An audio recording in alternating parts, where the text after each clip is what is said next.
Wassalatu wassalamu ala sayyidina Rasulillah Sayyidina wa maulana Muhammad ibn Abdillah wa ala alihi wa sahbihi wa mawalah wa la hawla wa la quwata illa billah amma ba'd fa nawaina ta'allum wa ta'lim wa tadhakkur wa tadhkir wa naf'a wal intifa' wal ifadah wal istifadah wal iqamah wal istiqamah wal hatha ala tamassuki bi kitabillah wa sunnati Rasulillah ibtigha'i mardatillahi wa wajhil karim amin.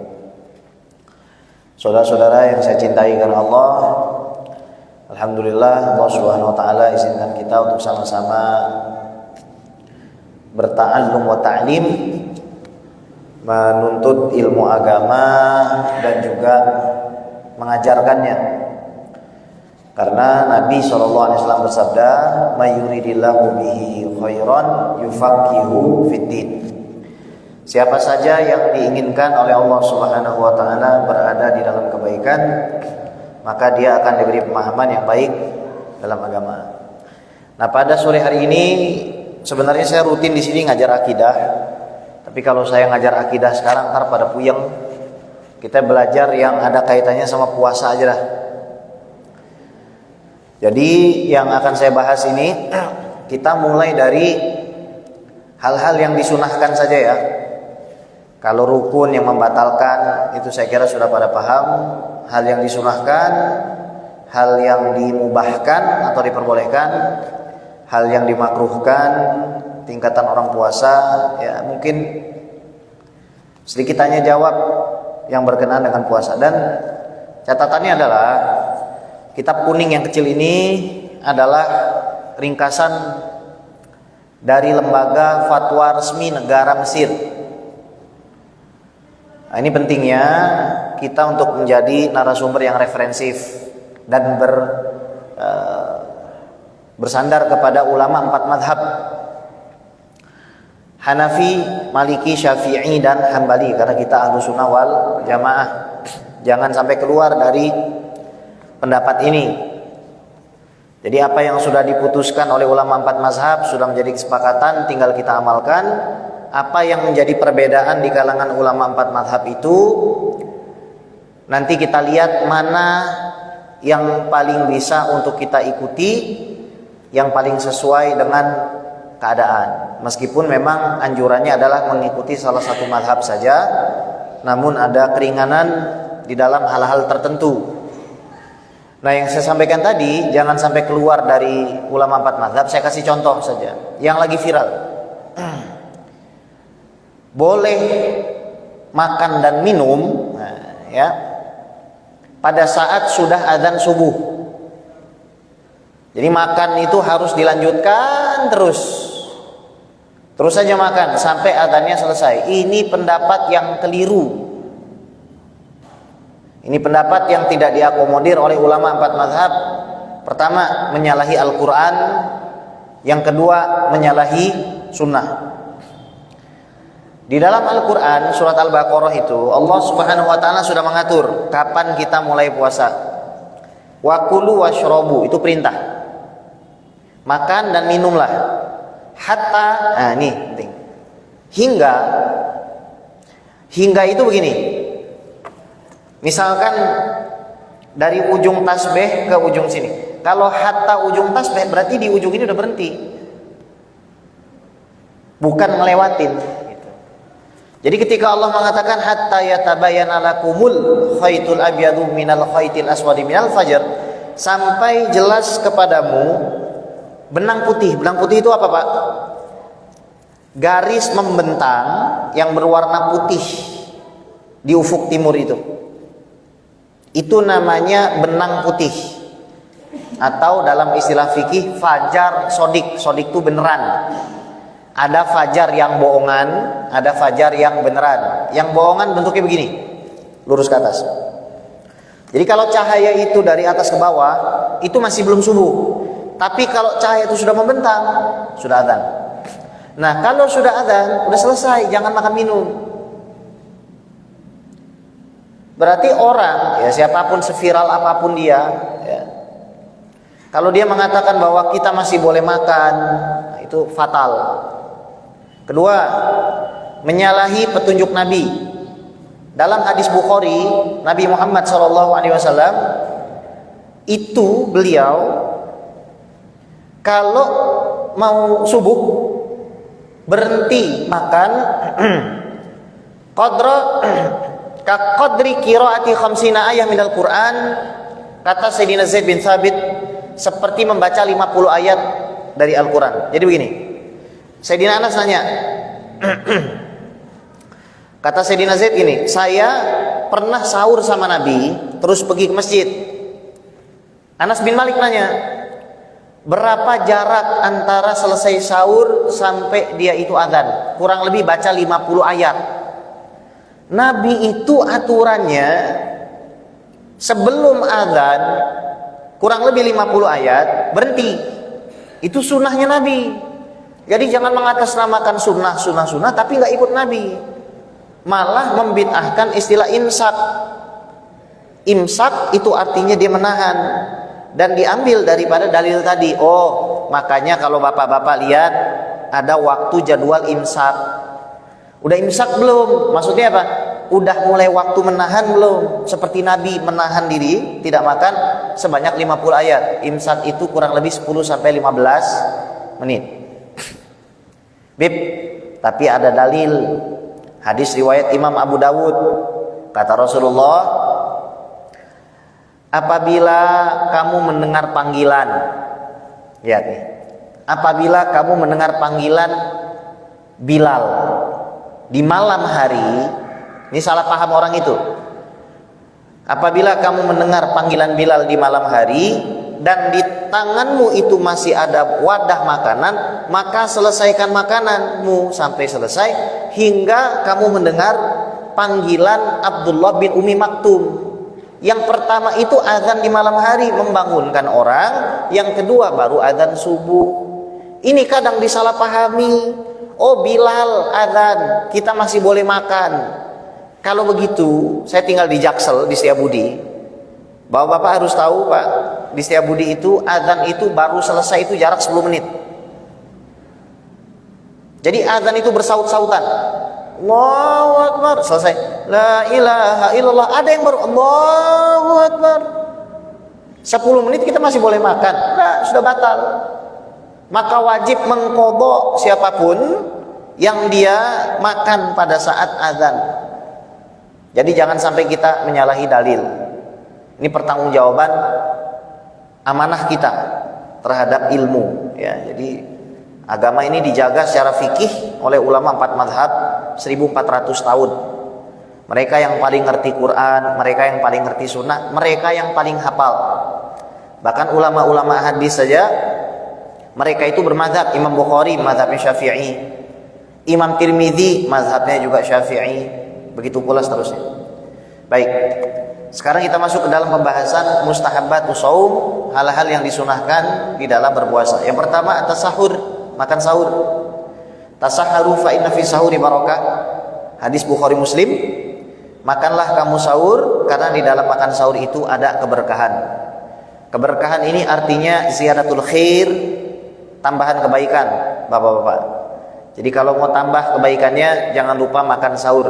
Catatan makan sahur itu bukan jam 11, bukan jam 10. Makan sahur itu jam 12 malam. Baru bisa dikatakan makan sahur kalau kita sudah masuk jam 12. Kalau sebelum jam 12 itu nggak bisa dikategorikan sebagai orang makan sahur. Kemudian ta'jilul fitr, menyegerakan buka puasa. La yazalun nas bi khairin ma'ajalul fitr. Hadis sahih Bukhari Muslim. Manusia tetap akan berada di dalam kebaikan selama mereka menyegerakan buka puasa. Namun Al-Imam Al-Mawardi mengatakan untuk waktu hati-hati itu hendaknya kita berikan jarak. Makanya azan itu, Pak, kalau Anda lihat di Google, misalkan maghrib lewat 6 atau lewat 7, 6 lewat 7. Nanti waktu di masjid itu kurang lebih 2 menit. Itu namanya waktu ihtiyat atau waktu hati-hati. Berbeda lagi sama orang Syiah. Kalau orang Syiah dia mengakhirkan buka puasanya itu sampai mau Isya. Ini salah paham juga sama dalil. Salah paham kepada dalil yang modelnya seperti ini. Jadi dia salah memahami dalil. Kenapa? Karena perintah Allah Subhanahu wa taala itu kita berpuasa sampai ghurubus syams, sampai terbenamnya matahari. Nah, dia menafsirkan apa? Bukan terbenamnya matahari, tapi sampai malam. Wa atimmus syiyama ilal lail. Nah, di sini salah terjemah Al-Qur'an begini akhirnya. Wa atimmus syiyama ilal lail. Sempurnakan puasamu sampai malam. Sampai malam, kalau dibilang sampai dalam bahasa Arab, itu artinya sampai ujung. Kalau saya bilang sampai depan pintu, ya depan pintu, bukan masuk ke dalam ruangan. Kalau mereka nggak nafsirinya, harus masuk ke dalam ruangan. Yang ditafsirkannya malam. Malam itu indikatornya adalah gelap, bintang. Nggak mesti seperti itu. Ya. Jadi kalau Anda ketemu orang yang waktu buka puasa orang sudah pada makan, dia nggak makan, nah itu kemungkinan besar orang Syiah. Yang ketiga, disunahkan juga untuk ad-du'a indal fitr wa athna as-saum.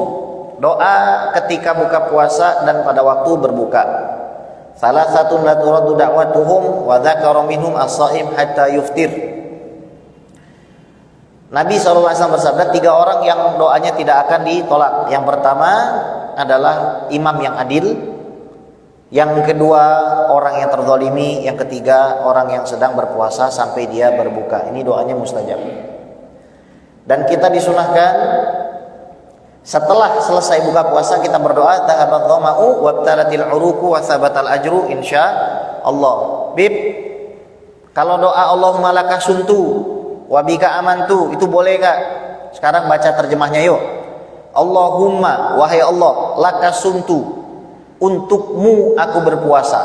Ini kan sesuai hadis Nabi. Fa innahu li wa ana azibihi. Itu adalah untukku, puasa adalah untukku dan aku yang akan membalasnya. Wabika amantu, dan aku beriman kepadamu. Wa ala rizkika aftartu, dan dengan rezeki darimu aku berbuka. Bi rahmatika, dengan rahmatmu ya Allah, ya arhamar rahimin. Wahai zat yang maha penyayang dari semua yang penyayang. Masa kayak begini dianggap orang ahli neraka? Kan nggak masuk akal. Ini hadis memang dihukumi dhaif. Tapi hadis dhaif, para ulama hadis itu menggunakannya untuk fadilah amal, bukan untuk halal haram. Dan ini 2 hadis ini bukan untuk dipertentangan dan bukan untuk milih. Tapi untuk apa? Digabungkan. Mau buka puasa, Allahumma laka sumtu, selesai buka, dhahabat dhama'u. Karena kalau kita baca dhahabat dhama'u sebelum kita itu buka, nggak masuk. Haus sudah hilang. Kita belum minum, haus yang mana yang hilang? Wabtalatil uruq, kerongkongan sudah basah. Kita belum minum, kerongkongan siapa yang basah? Wathabatal ajru, dan pahala sudah ditetapkan insyaallah. Jadi jangan keluar dari 4 mazhab sajalah begitu ya. Kita ini ulama-ulamanya hafal 400.000 hadis terus kita tinggal gara-gara ustadz viral. Ini lucunya kita begini. Ulama hafal 400.000 hadis, hidupnya dekat dengan Nabi Muhammad, sanadnya bersambung sampai kita, produknya jelas, dipercaya, ulama seluruh dunia menggunakan perkataannya. Nggak ada lembaga fatwa resmi negara manapun ngutip ustadz di Indonesia, nggak ada. Tapi lembaga fatwa resmi negara manapun pasti ngutip siapa? Syafi'i, Maliki, Hambali, Hanafi. Tapi yang dikutip ini kita tinggalkan sekarang. Musibah. Kemudian al-iftar ala rutobat. Kita dianjurkan juga untuk berbuka puasa dengan kurma basah. Fa'ilam yakun fa'ala tamarot. Kalau nggak ada kurma basah, pakai kurma kering, Pak. Fa'ilam yakun fa'ala ma. Kalau nggak ada, maka pakai air saja nggak apa-apa. Ini sesuai dengan hadis Anas bin Malik radhiyallahu taala anhu. Yang terakhir yang disunahkan al-kafu amma yatanafa ma'asiyam wa adabih. Kita menahan diri dari hal yang merusak dari adab-adab berpuasa. Karena ancamannya keras bagi orang yang dia puasa fikih tapi tidak puasa tasawuf. Man lam yada' qaula zur wal amal bihi falaysa lillahi hajah ayyada' ta'amahu wa syarabahu. Kalau ada orang tidak bisa menahan diri, lidahnya masih mengatakan hal yang jelek, kelakuannya masih jelek, Ini berarti kita kiaskan dengan semua, dengan mata, dengan telinga. Maka Allah tidak butuh puasanya. Kata Imam Junaid Al-Baghdadi begini, kalau ada orang nahan lapar dan haus, dia tidak melampiaskan syahwatnya kepada istri atau suaminya, tapi dia masih berdusta, masih melihat yang haram, maka tidak diistilahkan sebagai orang yang puasa, hanya disebut orang yang lapar dan haus. Kita capek-capek 30 hari, dapat gelarnya itu bukan faizin, tapi al-ja'i'in wal-atishin, orang-orang yang kelaparan dan kehausan. Kenapa? Karena tidak beradab pada saat kita berpuasa. Kemudian al-asya yubahu lis-shaim fi'luha, hal-hal yang diperbolehkan untuk dilakukan. Yang pertama al-iktihal, pakai celak. Celak itu sunnah Nabi. Sebelah kanan 3 kali, sebelah kiri 3 kali. Disunahkan itu sebelum tidur, pakai celak. Karena apa? Yujlil basar, kata Rasulullah, pandangan itu bisa lebih jelas. Pakai celak tidak batal. Alasannya apa? Li'anna al-ain laisat manfadan maftuhan, karena mata bukan orifis atau lubang yang terbuka secara alami. Lubang yang terbuka secara alami menurut para ulama mayoritas hidung, mulut, telinga menurut mayoritas ulama. Ada ulama yang mengatakan telinga bukan. Kemudian pantat, lubang pantat dan lubang kemaluan bagian depan. Itu kalau kemasukan batal. Masukkan air, sesuatu yang visible Pak, ain namanya, bahasa itu ain. Ain itu ma'adrakahu taraf, jadi sesuatu yang kelihatan sama mata. Contoh apa? Kemasukan ini nih. Ini bukan makanan, tapi kalau sengaja memasukkan ini batal. Ada pencuri, pencurinya puasa. Mau ditangkap berliannya dia telan, puasanya batal. Kalau air gimana air? Kalau ada orang operasi kelamin gimana? Madhab Maliki mengatakan tidak batal kalau ada sesuatu masuk ke kemaluan, selama yang masuk itu bukan sesuatu yang hidup. Kalau sesuatu yang hidup baru batal. Sementara Syafi'i, Hambali, Hanafi mengatakan batal. Maka yang difatwakan di sini, kalau ada orang operasi, ya, ada orang operasi kelamin, maluan, dia boleh taklid kepada madhab Maliki. Niatnya gimana?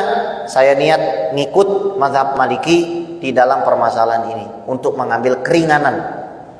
Ini penting untuk saya sampaikan, karena kita ini diperintahkan ngikut Al-Quran dan Sunnah lewat mereka. Allah firmankan dalam Al-Quran, fas'alu ahla dzikri in kuntum la ta'lamun, bertanyalah kepada para ulama kalau kamu tidak tahu. Nabi mengatakan innal ulama waratsatul anbiya, para ulama itu adalah pewaris dari para nabi dan rasul. Wahakata. Kemudian selanjutnya at-taktif fil ain, netesin obat mata meskipun rasanya kadang sampai ke tenggorokan, itu nggak batal. Kemudian al-iddihan bizuyut wal mustahdirat tibbiyah al-mukhtalifah, menggunakan salep, misalkan pakai apa tuh bahasanya? Parem kocok ya zaman dulu tuh. Apa sih? Minyak putih atau salep, Canterpain, ya, sebut merek deh Pak. Pakai ya di perut, di mana, nggak apa-apa gitu. Kenapa? Li'annal masam laisa manfadan maftuhan, karena pori-pori ini bukan orifis, ya, bukan lubang yang terbuka secara alami seperti yang saya sampaikan tadi. Kemudian al-iddihan bizuyud, sudah. Yang keempat, istimalu siwak qabla zawal, menggunakan siwak sebelum zuhur. Itu nggak apa-apa, dimubahkan, ya, dengan catatan jangan sampai tertelan. Kalau tertelan batal. Kenapa? Karena ada unsur kesengajaan memasukkan siwak ke mulut. Begitu prinsipnya. Kalau nggak sengaja dari luar nggak batal, tapi kalau sengaja di dalam, nggak sengaja ketelan, batal. Contoh, sengaja nyicip, ada unsur kesengajaan memasukkan benda itu. Nggak sengaja ketelan, batal. Dia tetap wajib untuk menyempurnakan puasanya, tapi dia mengkodok di hari lain. Lain kalau misalkan nggak sengaja 100%, emang dia nggak sengaja aja makan, ketelan, itu baru nggak batal. Kemudian yang kelima, al-ightisal, mandi boleh Pak. Yang nggak boleh mandi sambil minum, itu nggak boleh.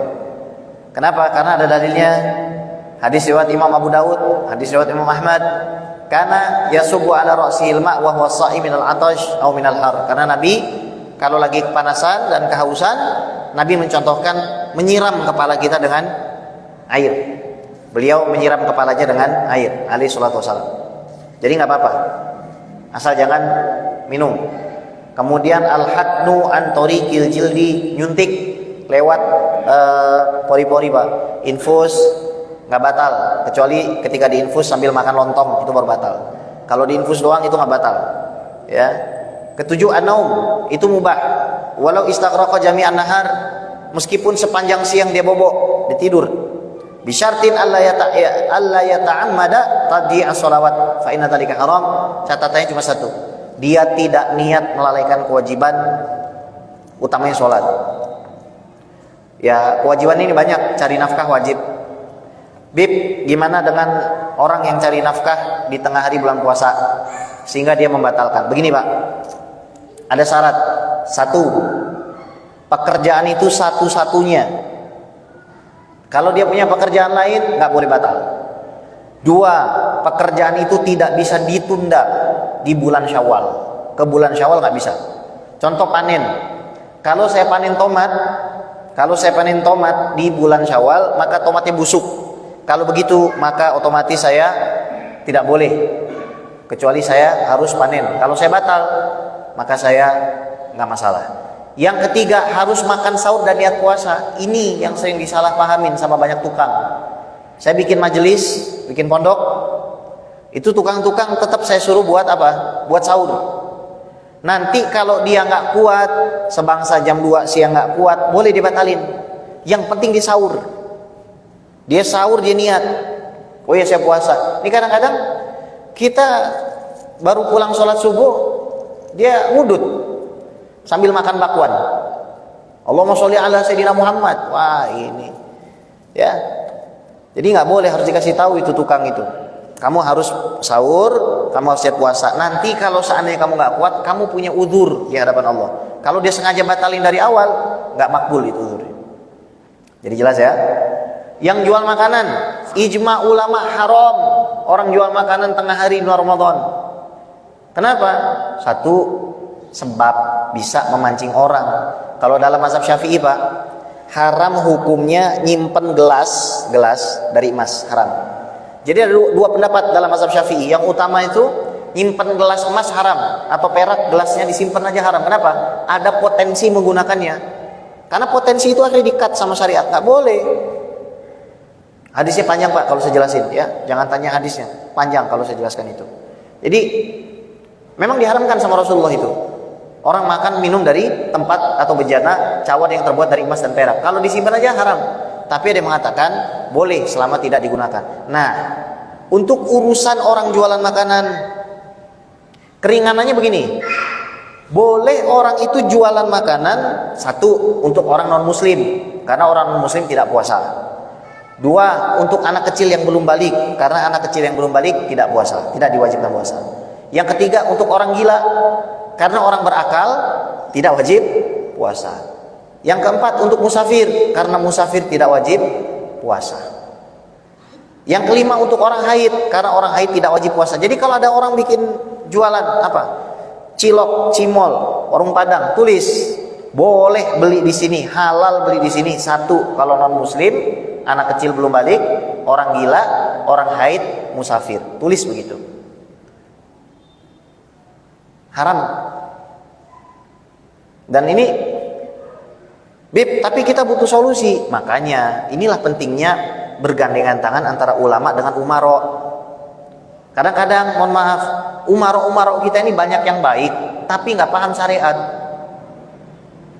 Waktu mulai puasa kadang nggak paham, waktu batalnya juga kadang nggak paham. Padahal mungkin sering nyumbang ke masjid. Ini saya alami sendiri Pak.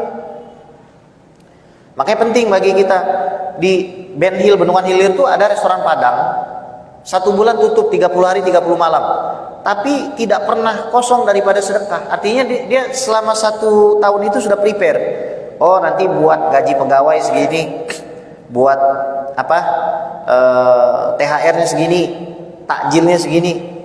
30 hari 30 malam tutup, tapi tetap ngasih takjil, buka puasa dan sahur. Nama restorannya Surya, restoran Padang itu.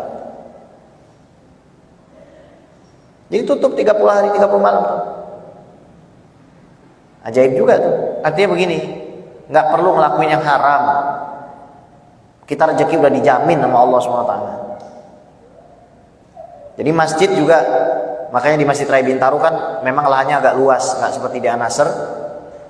Mereka bisa bikin pasar malam, apa itu bisa jadi source of income juga buat masyarakat. Saya kira itu solusi lah. Kemudian yang diperbolehkan menelan sesuatu yang memang nggak mungkin untuk dihindari, yang nelan liur sendiri, kecuali liurnya sudah keluar, ditelan lagi. Muntah sudah keluar, ditelan lagi. Kalau masih dalam mulut ditelan tak batal. Yang dimakruhkan yang pertama al-mubalaghatu fil madmadah, berlebihan di dalam kumur. Itu makruh ya. Kemudian dzauqut ta'am bi ghairi hajah, merasakan makanan tanpa hajat. Ketiga, mengumpulkan ludah atau liur kemudian ditelan, itu makruh. Air liur dikumpulin di mulut terus ditelan, itu makruh. Berciuman, al-qiblatu liman tuhadiku syahwatah, berciuman yang membangkitkan syahwat, maka hindari istri dan suami itu berdekat-dekatan waktu di bulan suci Ramadan ya. Istri yang paling dekat kita jauhi. Untuk siapa? Allah. Makanya puasa pahalanya gede. Kalau sholat, habis sholat boleh dekat istri. Zakat bebas dekat istri. Ngapa-ngapain sama istri bebas, sama suami bebas. Tapi puasa enggak. Kemudian al-hijamah, bekam, itu makruh. Bekam itu Pak makruh sebab melemahkan orang yang puasa. Kalau dia tidak lemah maka tidak makruh. Ya, jadi dalam fikih itu ada namanya illat. Al-hukmu yaduru ma'al illah wujudan wa adaman. Hukum itu berputar pada sebabnya, ada atau tidaknya itu. Oh, bekam waktu puasa makruh. Kenapa? Sebabnya apa dimakruhkan? Wong bekam itu sunnah. Oh, karena bikin lemes. Jadi kalau nggak bikin lemes gimana? Berarti hilang sebab kemakruhannya. Berarti hukumnya kembali lagi menjadi sunnah atau mubah. Kemudian mencium bau-bau yang bisa masuk ke dalam sini, meskipun tidak batal, tapi makruh. Disibukkan dengan hal yang tidak bermanfaat juga makruh. Menggunakan siwak setelah zuhur itu juga makruh, bagi sebagian mazhab lagi tidak. Baik.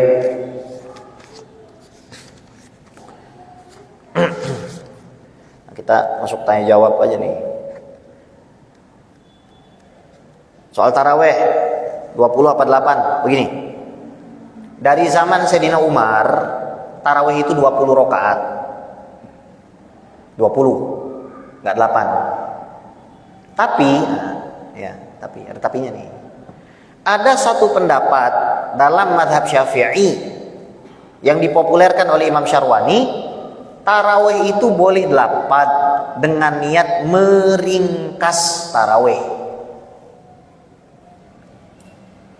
Saya niat meringkas sholat taraweh 8, boleh, fadhol, enggak apa-apa. Kenapa? Karena tarawih itu jamak. Jamak itu minimal 3. Kalau 2 disebut tasniyah, kalau 1 disebut mufrad, singular. Bentuk singular dari tarawih itu tarwihah, maknanya 4 rakaat 2 salam. 4 ditambah 4, 8. 8 belum jadi 3, belum tarwihahnya ada 3. Kalau tarwihah 3 itu 12. Maka nggak ada masalah mau bikin 8. Kenapa? Karena ada qaul dalam mazhab Syafi'i yang membolehkan. Yang jadi masalah kalau Anda bikin 8 terus membid'ahkan yang 20, itu yang jadi masalah. Berarti Anda membid'ahkan para sahabat Nabi. Imam Malik itu tarawihnya 36 rakaat. Kira-kira pinter mana Ustadz zaman now sama Imam Malik? Ustadz zaman now itu dikutip nggak dengan lembaga fatwa resmi negara Mesir? Ustadz zaman now itu dikutip nggak dengan lembaga fatwa resmi negara Sudan, Maroko? Nggak mungkin, Pak. Tidak mungkin itu. Ya. Jadi kita kembalikan agama ini kepada otoritasnya yang sebenarnya, yaitu para ulama 4 mazhab itu. Itu kewajiban saya untuk menyampaikan. Jadi tidak apa-apa mau 8. Yang jadi masalah tuh debat dia, taraweh kagak. Nah, itu yang jadi masalah tuh. Debat aja terus, tapi tarawehnya nggak mau. Jadi mau 8 bikin, 20 juga bikin, gak ada masalah. Yang mana aja bikin. Ada juga yang niatnya qiyamul lail, ya. Yang salah yang tidak sholat. Kemudian masalah itikaf. Itikaf ini la hadda di aktsarihi, tidak ada batasan sedikitnya dia. Atau banyaknya nggak ada batasan. Jadi kalau misalkan orang masuk ke dalam masjid niat itikaf, dapat pahala itikaf. Dia keluar dapat pahala itikaf. Niatnya nawaitu an a'takifa, pakai bahasa Indonesia boleh, bahasa Jawa boleh, bahasa mana boleh. Melafazkan niat itu hanya disunahkan untuk membantu hati saja, nggak wajib. Nawaitu an a'takifa fi hadzal masjidi ma dumtu fihi sunnatan lillahi taala. Saya niat itikaf di masjid ini sunnah karena Allah. Orang sudah dapat itikaf. Dan para ulama menyaratkan itikaf ini beda-beda.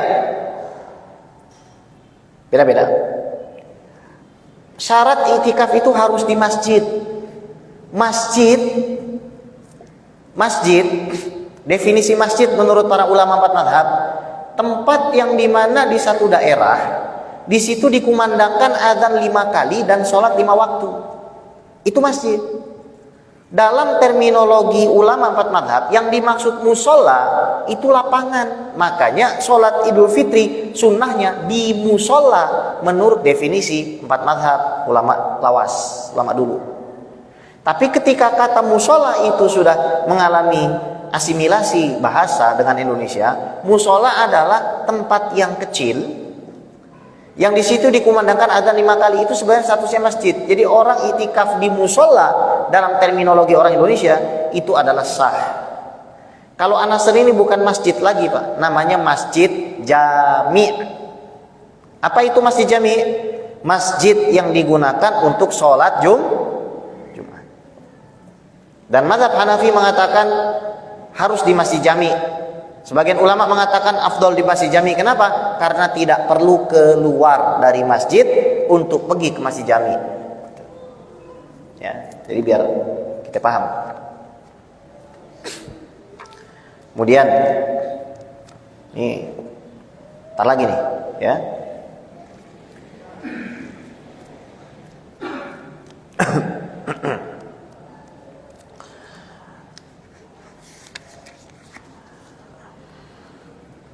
Allahumma shalli ala sayyidina Muhammad. Mana dia?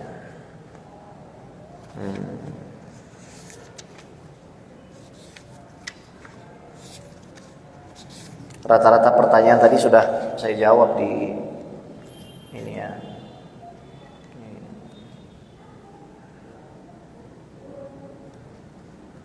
Ini masih pertanyaan plasma. Ya, boleh nggak kita mengucapkan Ramadan Karim? Nah, ini masalah lagi nih. Ada orang bilang Karim itu adalah dermawan, itu adalah Asmaul Husna, nggak boleh Ramadan Karim, syirik. Ya Allah, nih makanya ini kalau ngajinya jauh aja, ke Al-Azhar Mesir misalkan, belajar usul fikih misalkan, yang benar akan paham itu. Dalam istilah usul fikih itu ada namanya al-mushtarak la ya'um. Jadi ada 2 metode usul fikih itu ini, Pak, biar paham. Perintah dalam Quran itu maksudnya sunnah apa wajib? Nah, itu menentukannya pakai usul fikih. Larangan dalam Quran dan hadis itu makruh atau haram, itu menentukannya pakai usul fikih. Nah, salah satu kaidah usul fikih mazhab Hanafi, karena ada 2 mazhab dalam usul fikih, ada mazhab mutakallimin, ada mazhab Hanafi. Al-mushtarak la ya'um. Kalau kata-kata itu banyak artinya, maka tidak boleh diumumkan. Contoh maula. Maula itu artinya bisa tuan, bisa budak, bisa Tuhan, gitu loh. Jadi ketika saya nyebut guru saya Maulana, itu saya tidak sedang berbuat syirik mengatakan guru saya Tuhan, gitu. Atau ketika seorang tuan memanggil budaknya Maula Ibnu Abbas, budak Abdullah Ibnu Abbas, itu bukan berbuat syirik, Pak. Karena dalam bahasa Arab juga abdun selain hamba Tuhan, abdun juga hamba manusia, budak. Gitu. Nah, jadi kalau ada orang ngomong Ramadan Karim, Karim itu memang nama Asmaul Husna. Karim artinya Maha Dermawan, tapi Karim itu juga bisa disandarkan kepada manusia atau Ramadan. Ramadan itu adalah bulan yang mulia, yang dimuliakan oleh Allah Subhanahu wa taala. Bukan hanya dermawan, tapi artinya juga mulia. Bib, boleh nggak kalau saya ngomong marhaban ya Ramadan? Selamat datang wahai bulan Ramadan, mengucapkan selamat datang di bulan Ramadan ini hukumnya sunnah. Dalilnya riwayat Imam An-Nasai, Imam Ahmad, Imam Ishaq bin Rohawaih di dalam musnadnya. Imam Ishaq bin Rohawaih ini salah satu gurunya Imam Bukhari. Jadi Nabi SAW kalau datang bulan Ramadan, maka beliau akan mengatakan kepada para sahabatnya, ja'akum Ramadan syahrun mubarak. Nah, telah datang kepada kalian bulan Ramadan, bulan yang penuh dengan keberkahan. Jadi hendaknya kita berhati-hati sebelum memvonis ini haram, ini sesat, ini bid'ah, ini tidak boleh, ya. Termasuk nanti bersolawat di sela-sela tarawih, ya. Kita bersolawat itu sifatnya umum, boleh kapan saja. Bapak lagi naik motor, solawatan bisa, lagi jalan kaki, solawatan bisa, lagi megang handphone kayak gini bisa, apalagi setelah sholat. Tarawih itu Pak, asal katanya dari rohah, yaitu istirahat. Sebenarnya orang sholat tarawih itu boleh dijeda, makanya jedanya itu dibacakan sholawat, Allahumma sholli ala sayyidina Muhammad, Allahumma sholli alaihi wasallim, Allahumma sholli ala sayyidina Muhammad, Allahumma sholli alaihi wasallim, Allahumma sholli ala sayyidina Muhammad, ya Rabbi sholli wasallim. Kenapa dibacakan taraddi? Radhiyallahu ala Abi Bakrin. Karena begini Pak, orang Syiah itu tidak mau tarawih Pak. Jadi Anda kalau melihat ada orang dia nggak mau tarawih, benci sama tarawih, benci sama Sayyidina Umar sebabnya itu. Makanya dikasih lafaz taraddi itu. Jadi ketika Al-Khalifatul Ula Sayyiduna Abi Bakar Siddiq radhiyallahu an, sekalian ngasih tahu kita punya sahabat Nabi. Kita aja kalau masuk ke dalam satu ruangan terus kita nggak kenal orang di situ, kita bingung. Anak-anak kita bingung. Anak-anak kita lebih kenal Cristiano Ronaldo, anak-anak kita lebih kenal Lionel Messi. Sayyidina Abu Bakar Siddiq nggak kenal, Sayyidina Umar nggak kenal.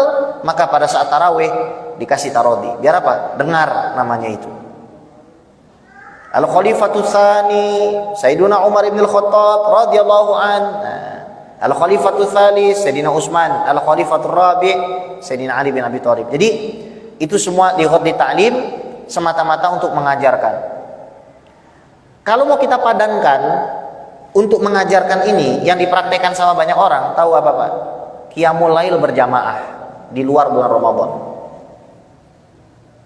Qiyamul Lail itu sunnahnya sendiri. Sholat duha anak-anak TK berjamaah. Sholat duha itu sunnahnya sendiri. Akan tetapi karena ada ghaddu ta'lim, maksud untuk mengajarkan, maka dibikin Qiyamul Lail berjamaah di luar bulan Ramadan. Dibikin sholat duha berjamaah di ghaddu ta'lim untuk mengajarkan anak-anak yang masih SD. Nah, ini diperbolehkan di dalam syariat. Baik, saya kira cukup sekian. Ada tanya jawab, mungkin 5 menit. Saya izin karena harus buka puasa di tempat Prof. Agil ya. Mungkin silakan kalau ada yang mau didiskusikan, ditanyakan. Kita masih punya waktu 5 menit kurang lebih. Assalamualaikum warahmatullahi wabarakatuh. Waalaikumsalam. Saya dengan Giri. Nah. Kita doakan semoga Habib diberikan kesehatan dan berkah oleh Allah. Semoga Habib diberikan kesehatan dan berkah. Amin. Semoga antum lebih sehat lagi. Amin. Amin. Amin. Baik, Bib, ada 2 pertanyaan yang mungkin cukup dan kritik. Yang pertama, kan tadi insya Allah kita berkiblat sama ibaratnya bertaklit sama 4 mazhab. Kan kalau di Indonesia tuh insya Allah asal sama jamaah kita Syafi'iyah gitu ya. Nah, menurut pandangan awam kan kita boleh pindah mazhab pada saat ada uzur ataupun ada keperluan tertentu, misalnya lagi Iya. Itu kira-kira pada saat pindah mazhab ke mazhab yang lain ada niat tertentu atau tidak? Lalu setelah itu kita boleh balik apa enggak gitu? Boleh. Harus balik atau gimana? Baik. Yang kedua tentang siwak. Ya. Nah, sekarang kan populernya kan umum kan sikat gigi. Ya. Siwak itu ya mungkin tetap saja umum. Kira-kira sikat gigi itu menggantikan siwak nggak gitu ya? Ya. Lalu yang kedua, kalau misalnya itu dilakukan ba'da zuhur, boleh nggak? Itu makruh atau tidak? Baik. Kita punya niat di sana baik. Banyak orang. Baik, paham. Syukur. Pindah madhab itu boleh. Saya bisa nukilkan banyak fatwanya ulama dari zaman dulu sampai zaman sekarang, mulai dari kalangan habaib sampai non habaib banyak. Intinya boleh, memudahkan. Saya kasih satu saja pendiri Nahdlatul Ulama Kiai Haji Muhammad Hashim Asy'ari di dalam kitab Risalah Ahlus Sunnah wal Jamaah, beliau dengan tegas mengatakan boleh pindah madhab apabila memang ada darurat. Contoh, kita lagi di Masjidil Haram, lagi Ramadan begini Pak, paling tersiksa kalau di Masjidil Haram batal. Udah masuk ke dalam batal. Anda nggak mungkin bisa keluar. Kalau Anda bisa keluar, Anda nggak mungkin bisa masuk lagi ke tempat yang sama. Nggak mungkin. Jadi gimana solusinya? Ketika kesentuh sama istri misalkan, ya udah, ya Allah saya niat pindah madhab Hanafi. Itu aja, nggak ada masalah. Nggak ada masalah. Di dalam masalah ini nggak ada masalah. Kemudian yang kedua, masalah siwak. Siwak itu kriterianya 3. Bikuli khashinin, 1 kasar, maka obat kumur bukan siwak. 2, muzilin lil qalhi, menghilangkan kerak kuning, kasar menghilangkan kerak kuning. Sikat gigi bisa. Tohir, suci. Jadi 3 syarat ini terpenuhi dengan sikat gigi. Yang ketiga Anda itu, kalau orang lagi sikat gigi, kemudian ba'da zuhur mau ketemu sama orang, makruh nggak? Kalau memang ada hajat, taklid lagi sama Imam Nawawi, karena Imam Nawawi mengatakan tidak makruh. Selamat. Jadi fikih itu gampang, kita tinggal ngikutin ulama-ulama itu selesai sebenarnya. Baik. Ya. Ada lagi Pak? Betul Pak? Jangan malu-malu Pak. Kayaknya sudah nih, sudah jam 6. Saya doakan Bapak sehat, panjang umur, banyak rezekinya, banyak duitnya. Yang belum umroh, yang belum haji, ditambahkan ilmunya, ditambahkan amalnya, diberikan hak-haknya Bapak semua, diberikan hak-haknya. Anak-anak Bapak menjadi anak-anak yang soleh dan soleha, jauh dari pemikiran yang sesat. Anak-anak kita semua dijadikan anak-anak yang mencintai kita, yang menyayangi kita, yang peduli kepada kita. Mulai dari sekarang sampai kita meninggal nanti, anak-anak kita menjadi anak-anak yang soleh dan soleha, akidahnya lurus bersama Nabi SAW, keluarga dan para sahabatnya. Dan semua jamaah Masjid An-Nasr ini husnul khotimah ala hadhiniyah wa ala kulitin solihah wa ala hadratir Rasul Fatimah al-Batul binti Rasul sya'ulillahi lana wa lahumul Fatihah. A'udzu billahi minasyaitonir rajim. Bismillahirrahmanirrahim. Alhamdulillahi rabbil alamin. Arrahmanir rahim. Maliki yaumiddin. Iyyaka na'budu wa iyyaka nasta'in. Ihdinas siratal mustaqim. Siratal ladzina an'amta 'alaihim ghairil maghdubi 'alaihim waladdallin. Amin ya mujibas sa'il bi rahmatika ya arhamar rahimin. Da'wan fi subhanakallahumma wa tahiyyatu fi salam wa akhiru da'wana alhamdulillahi rabbil alamin. Subhanakallahumma wa bihamdika asyhadu an la ilaha illa anta astaghfiruka wa atubu ilaik. Assalamualaikum warahmatullahi wabarakatuh.